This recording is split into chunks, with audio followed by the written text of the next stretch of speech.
Tokyo Olympic में women hockey team की semifinal में जीत के लिए इलाहाबाद में मुस्लिम शायकीन की तरफ से इज्तिमाई दुआ का एहतमाम किया गया। शहर के मुमताज़ मुस्लिम तालीमी इदारे मजीदिया इस्लामिया कॉलेज के स्पोर्ट्स ग्राउंड में हॉकी के साबिक खिलाड़ियों के अलावा जूनियर खिलाड़ियों ने सेमीफाइनल में टीम इंडिया की जीत के लिए अपनी नेक ख्वाहिशात का इजहार किया।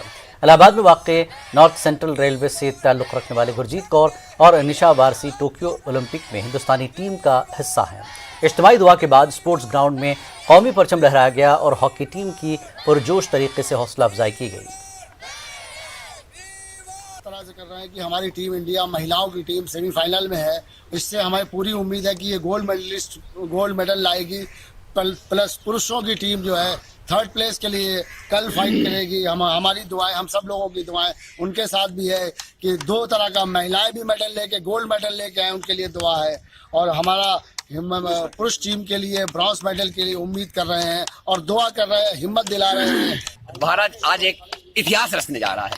भारत की महिलाएं भारत के लिए आज पूरी तरह से मेडल लेने के लिए तैयार हैं और हम सबकी यहाँ उनके लिए, पूरे भारतवासियों के लिए एक साथ मिलकर उनके लिए दुआएं हैं कि वो हमारे लिए मेडल लेकर आए और भारत का नाम गौरव